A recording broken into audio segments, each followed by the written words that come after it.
Sim Notícias. Oferecimento Móveis Rimo. Seu sonho, sua casa. Ótica Veja. Há 46 anos, sua melhor visão. Centro Linhares. Cachaça Princesa Isabel. Sabor de liberdade.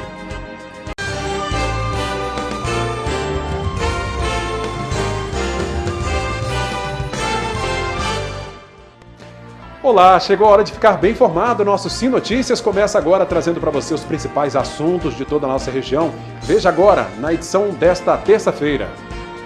Um jovem desaparecido há 2 dias em Sooretama foi encontrado morto. Em Japira, interior de Linhares, também um corpo foi encontrado.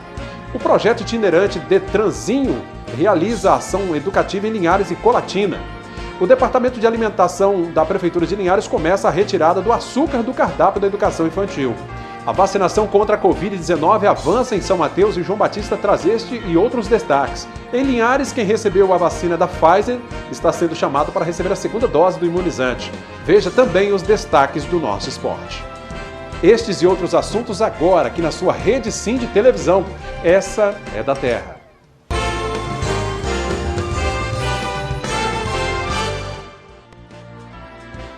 Gente, um jovem que estava desaparecido há 2 dias em Sooretama foi encontrado morto. Ele foi assassinado e a polícia tenta agora identificar os autores do homicídio. Este adolescente estava sendo procurado pela família. Nas redes sociais, os pedidos de ajuda para encontrá-lo se espalhavam entre amigos na cidade de Sooretama.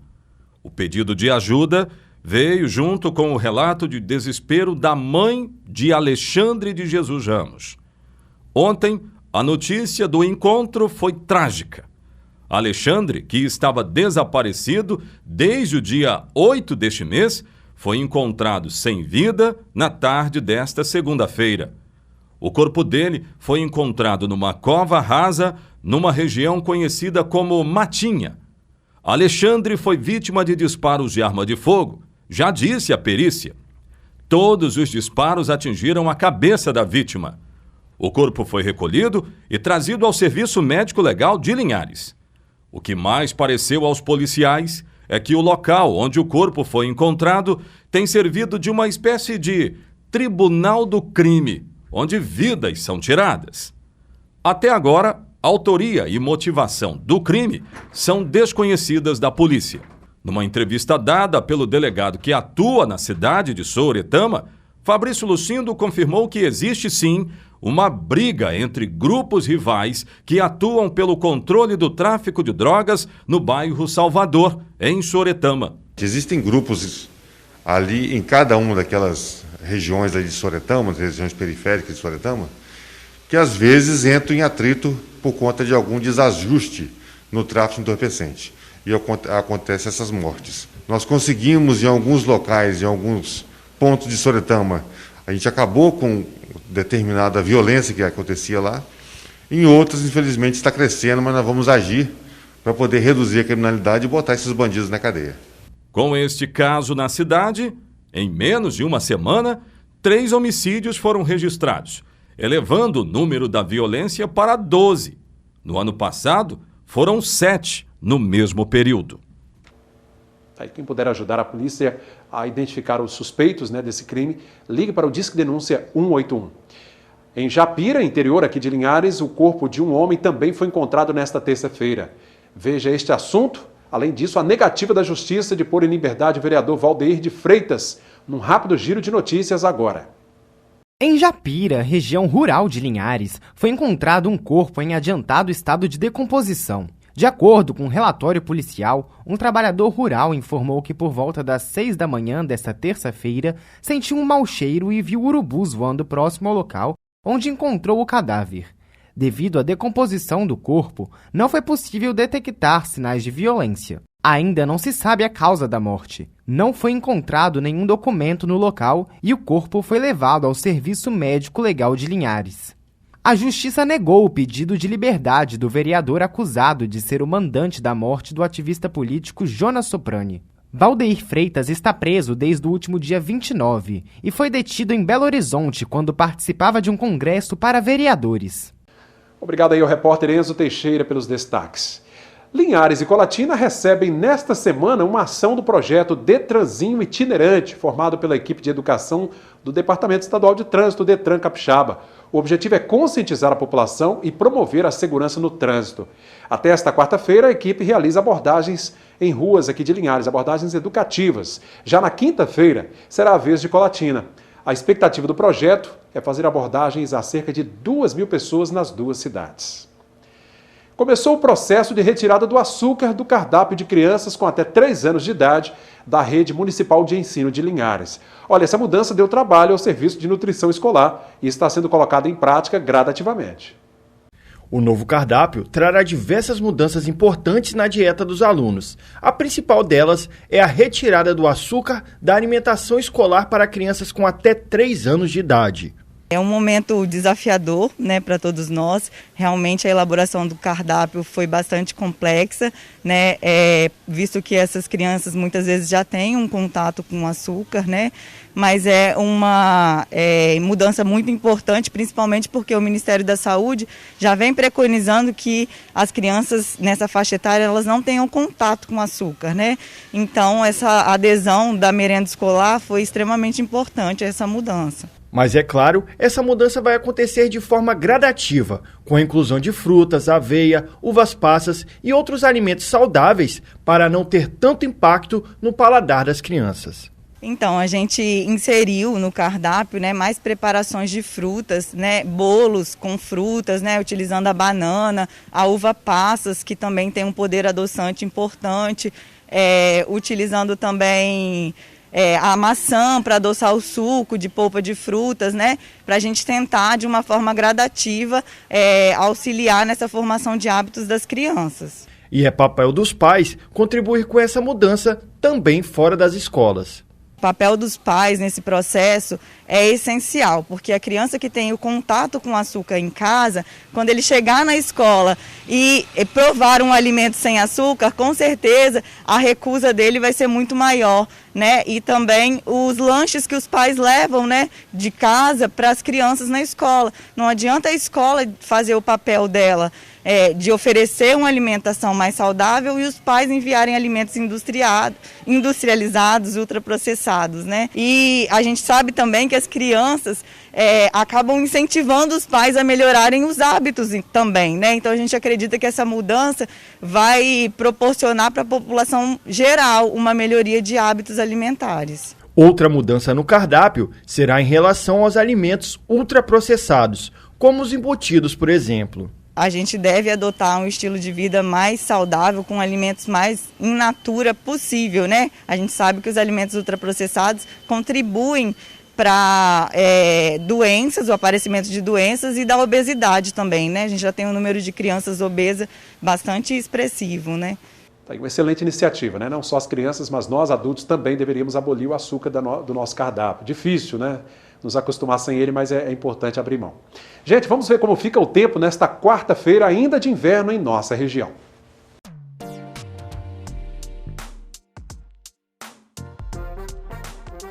A quarta-feira será de sol forte sem chuva. As temperaturas sobem um pouco. Linhares terá mínima de 18 e máxima de 29 graus. Em Colatina, variação entre 15 e 28. São Mateus com mínima de 16 e máxima de 29. Em Vitória, o dia começa com 17, a máxima chega aos 31 graus. A seguir, a gente vai para São Mateus para conversar com o João Batista, que traz a informação de que a vacinação contra a Covid-19 avança na cidade. Pessoas com 27 anos ou mais estão sendo imunizadas. É daqui a pouquinho.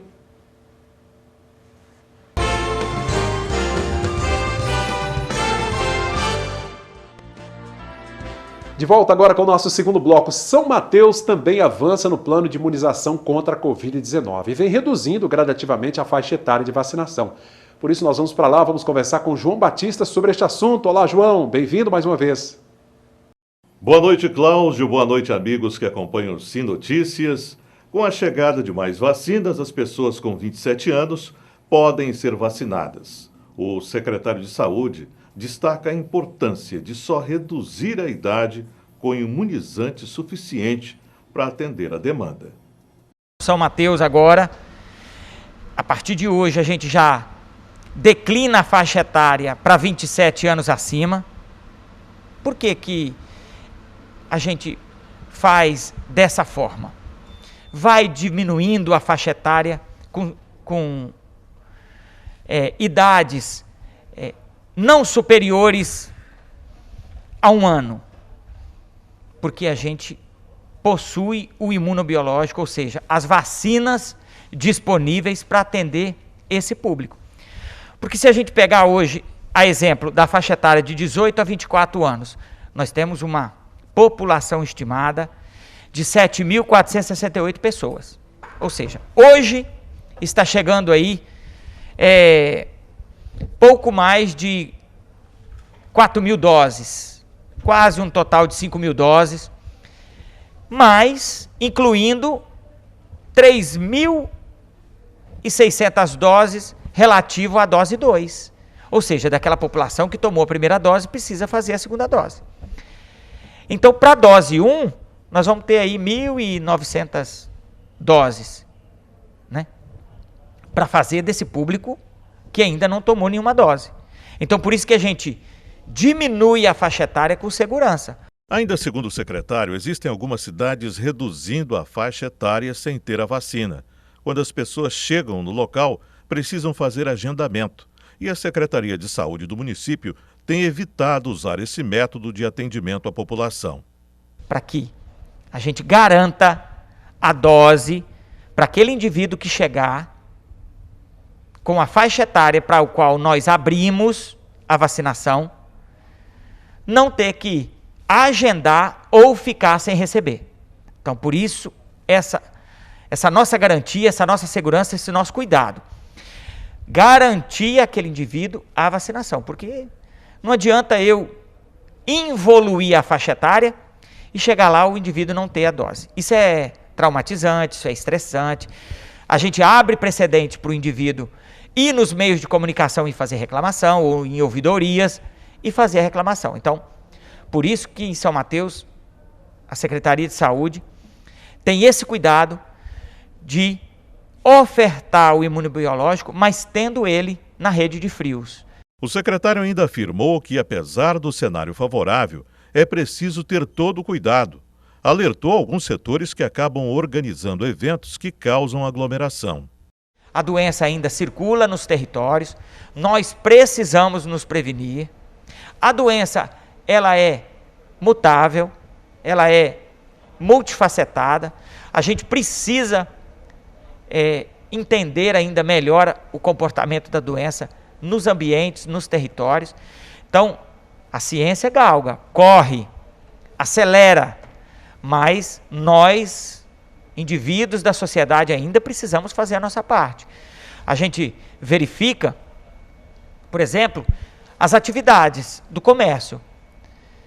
Alguns segmentos ainda, mesmo com todas as diretrizes de decretos, portarias, resoluções já estabelecidas, ainda promovem e organizam eventos que geram aglomeração e, pior, com o indivíduo que, não sendo cobrado, não utiliza os mecanismos de proteção. Ou seja, nesses ambientes aí passa a não utilizar máscara, não passa a higienizar as mãos com frequência com álcool gel, não respeita um certo distanciamento e aí acaba se aglomerando e provocando nesses ambientes um potencial mecanismo de transmissão viral da doença.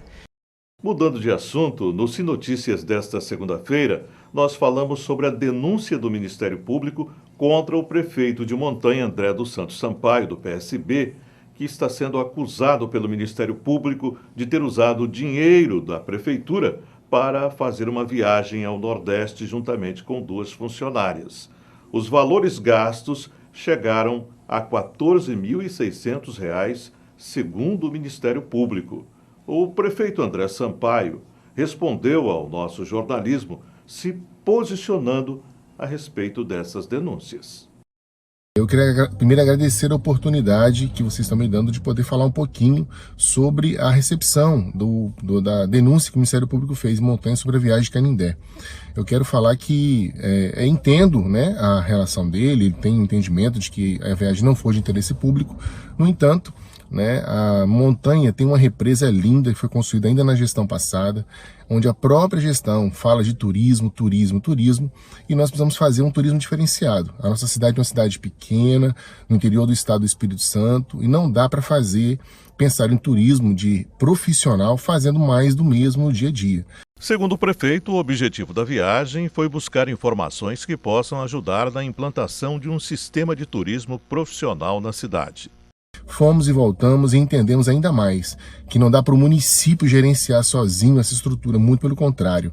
Numa possível concessão de espaços, né, restaurante, quiosques, né, e também a exploração turística do turismo aquático daquela região, tem que se fazer com um nível alto de exigência, para que quem for explorar faça turismo profissional mesmo.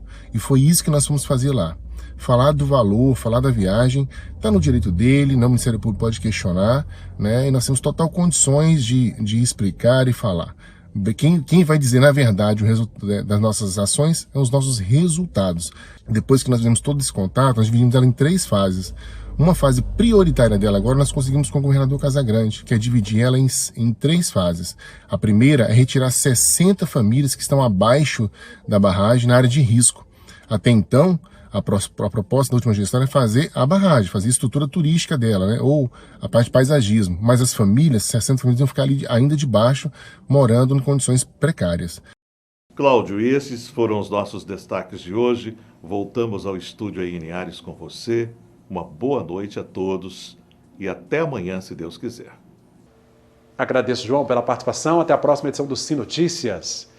E agora a gente confere como fechou o dia o mercado do café.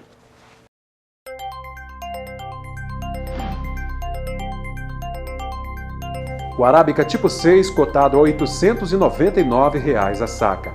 O Arábica 7, R$ 760. Já o Conilon tipo 7 está valendo R$ 591 a saca. Gente, vamos para um rápido intervalo. Daqui a pouco a gente fala sobre a apreensão de armas no Espírito Santo. O número é muito alto e a gente traz também os destaques do nosso esporte. Até já.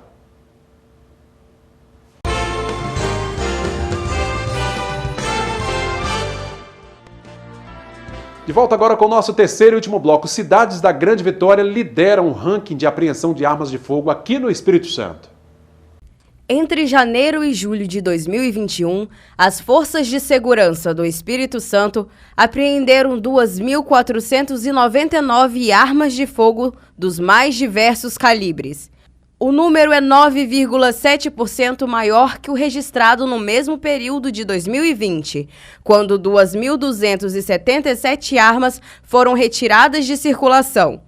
Os dados da Secretaria de Segurança Pública e Defesa Social revelam que os criminosos usam principalmente revólveres. Nos 7 primeiros meses deste ano, 922 exemplares deste modelo foram apreendidos. Em seguida, vêm as pistolas, com 657, espingardas, com 371, armas caseiras, com 180, metralhadoras, 176, garruchas, 156, simulacro de pistola, 117, carabinas, 30 e fuzis, 7. Ao analisar os dados por municípios, a liderança no número de apreensões fica com Vila Velha, com 289 armas apreendidas, seguido por Serra, com 287, Cariacica, com 240 e Vitória, com 175. É realmente assustador, né, o número de armas apreendidas. Agora, quem recebeu a primeira dose da vacina Pfizer contra a Covid-19 deve retornar à sede da unidade sanitária de Linhares, que fica no antigo Hospital Talma, no bairro Colina, para receber a segunda dose do imunizante. Agora, atenção, viu? Apenas quem está com a segunda dose prevista para esta data deve ir até a unidade, né? Quem vai se vacinar nos próximos dias não pode ir agora, tem que esperar um pouquinho. É preciso levar o cartão de vacinação e o cartão do SUS. O atendimento terá horário estendido das 8 horas da manhã às 9 da noite nos 2 dias de vacinação. E Altemar Félix traz agora os destaques do nosso esporte. Cláudio, o assunto é Campeonato Capixaba da 2ª Divisão. Depois da vitória de 3-0 sobre o Esporte Clube Brasil Capixaba, no último final de semana, o Forte Rio Bananal subiu para a vice-liderança do Grupo A. A liderança isolada continua sendo do Nova Venécia, com o dobro de pontos do segundo colocado e um jogo a mais do que os adversários, com exceção do Sport, que é o vice-lanterna. Então vamos conferir aí na tela a tabela de classificação. Campeonato Capixaba da segunda divisão, Grupo A, classificação. Em primeiro, Nova Venécia com 18 pontos. Em segundo, Comentário, Forte Rio Bananal com 9. O terceiro colocado é o CTE Colatina com 3 pontos, ou melhor, com 8 pontos. Em quarto, Esporte Clube Brasil Capixaba com 5 e em quinto, Aster Brasil com 3. Tem a classificação também do grupo B, mais para o centro-sul aqui do Espírito Santo. Em primeiro, Castelo com 15 pontos. Em segundo, Itapemirim, 14 pontos. Terceiro, Porto Vitória com 12. Mais equilíbrio nesse grupo, né? O quarto é o Esporte Clube Capixaba com 4 pontos. Esse daí é o Capixaba, o outro é Brasil, né? Agora o Gel, coitadinho, tá zerado, zerinho, nenhum ponto na competição. Gente, o nosso Linhares Futebol Clube e o vizinho dali, o Aracruz, estão fazendo muito falta no campeonato, até porque tem grandes torcidas. Até amanhã. Obrigado, Altemar. Atualizando as informações sobre a segunda divisão do futebol capixaba. Por hoje é só, minha gente. Continue acessando aí nossas redes sociais, como sempre, nosso Instagram, Facebook, visite, né?